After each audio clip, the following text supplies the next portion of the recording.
Bonsoir. Lancement de la 61e édition de la Semaine Bleue. À Fleury, tout est organisé pour que retraités et personnes âgées se sentent au cœur d'un dispositif. La semaine a commencé par un petit déjeuner convivial dans le nouvel espace intergénérationnel. Allez, je recommence. Intergénérationnel, c'était dur à dire. Construit par la ville, un espace qui devrait profiter aux anciens mais aussi aux jeunes afin évidemment de tisser des liens Audrey Coll. Un petit déjeuner pour rompre avec l'isolement. Croissants, pain au chocolat, café et jus d'orange, voilà de quoi bien entamer la matinée. Une centaine de retraités avaient répondu présents pour le lancement de cette Semaine Bleue, un moment pour se retrouver et tout simplement discuter.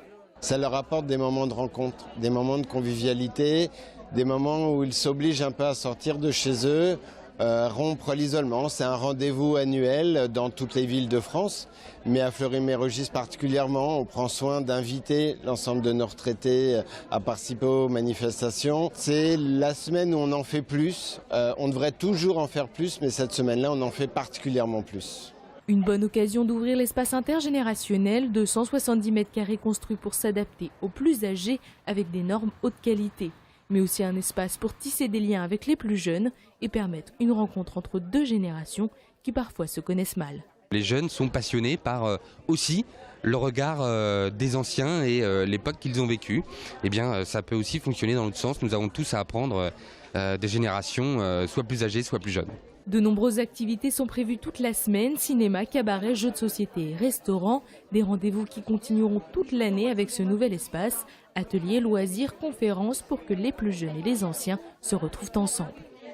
Le feuilleton Leonarda à présent du nom de cette jeune fille expulsée au Kosovo et par conséquent de cet éloignement contraint cristallise bon nombre de passions. En Essonne, Malek Bouti parle de dérive institutionnelle en s'inquiétant de ce que le président de la République décide de tout, de la politique économique, du sort d'une lycéenne, d'une famille, ce qui représente, au dire du député socialiste, une erreur politique. Voilà pour Malek Bouti, député socialiste de l'Essonne également, Thierry Mandon, qui lui estime que le chef de l'État a fait respecter la loi en se montrant généreux de proposer à la jeune fille un retour, mais seul. Troisième député essonien, mais pas du même bord, Nicolas Dupont-Aignan, qualifiant le geste présidentiel de décision qui tranche sans trancher. Le président de Debout la République estime que François Hollande vient de signer, je cite toujours, l'arrêt de mort de son quinquennat. Fin de citation. Le service maternité du centre hospitalier de Dourdan, fermé pour un mois. À partir d'aujourd'hui, une demande de l'agence régionale de santé qui fait suite au décès d'un nouveau-né. C'était en septembre dernier. Les parents l'ont annoncé ce week-end. Ils porteront plainte. De son côté, la direction affirme sa volonté de tout mettre en œuvre pour reprendre dans un mois l'activité d'obstétrique. Le point, Maxime Lemen. Au terme d'une inspection réalisée le 15 octobre dernier, l'agence régionale de santé pointe du doigt un certain nombre de dysfonctionnements au sein de la maternité de Dourdan.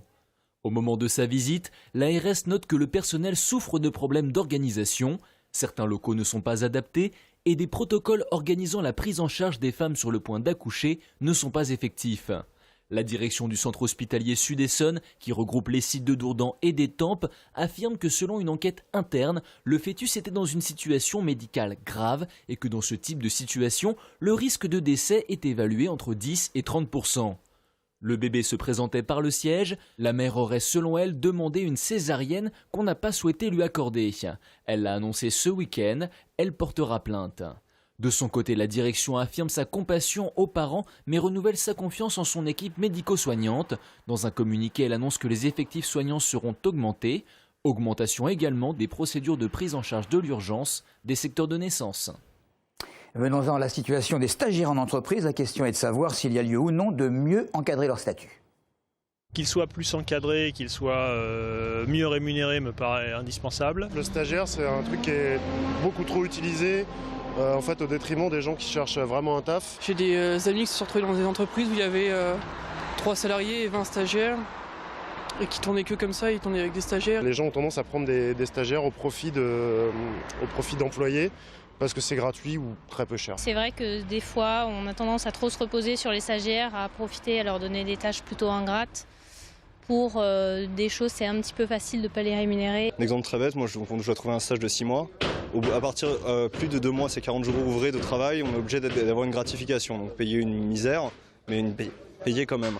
Or, je sais que ça se fait dans les entreprises d'embaucher les gens pour 39 jours ouvrés, couper le contrat et en refaire un après, comme ça fait 4 mois pas payé. Il faut avoir la chance d'avoir un bon maître de stage qui vous renseigne et vous soutient pas mal. Il faut bien les encadrer pour qu'ils puissent refaire ce qu'on sait faire, nous les seniors. Et de toute façon, c'est aussi pour l'entreprise un vivier potentiel de futurs collaborateurs.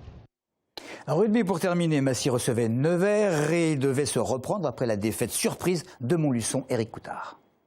Dans cette rencontre très attendue, Massy ouvre la marque sur une pénalité de Julien Bonetti, mais c'est Nevers qui prend les affaires en main en ce début de match. Les visiteurs rentrent mieux dans cette rencontre que les Essonniens et trouvent l'embut massicois, un essai refusé par l'arbitre pour une faute de main au moment d'aplatir, un avertissement sans frais pour les Bleus et Noirs. Nevers prend l'avantage au score sur 2 pénalités signées Daguin, Massy 3, Nevers 6.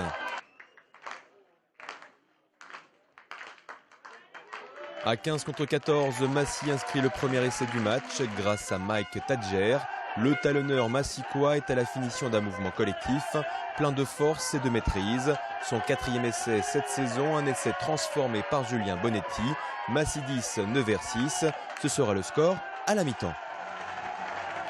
En seconde période, Nevers vire en tête grâce à 2 nouvelles pénalités signées Daguin, 10-12.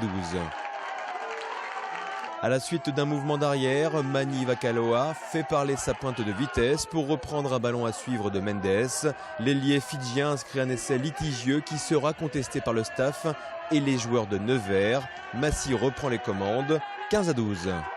Quelques minutes plus tard et en infériorité numérique, les Essonniens vont faire parler leur expérience et leur talent. Sur un mouvement collectif, Julien Bonetti trouve au pied Kevin Millorat en bout de ligne pour le 3e essai de la rencontre des Essonniens. Massy assomme Nevers 20-12 à 15 minutes de la fin du match. Massy s'impose 20-12 et 3 essais à 0, synonyme de points de bonus offensif. Une très belle affaire sur le plan comptable pour des Massicois encore perfectibles.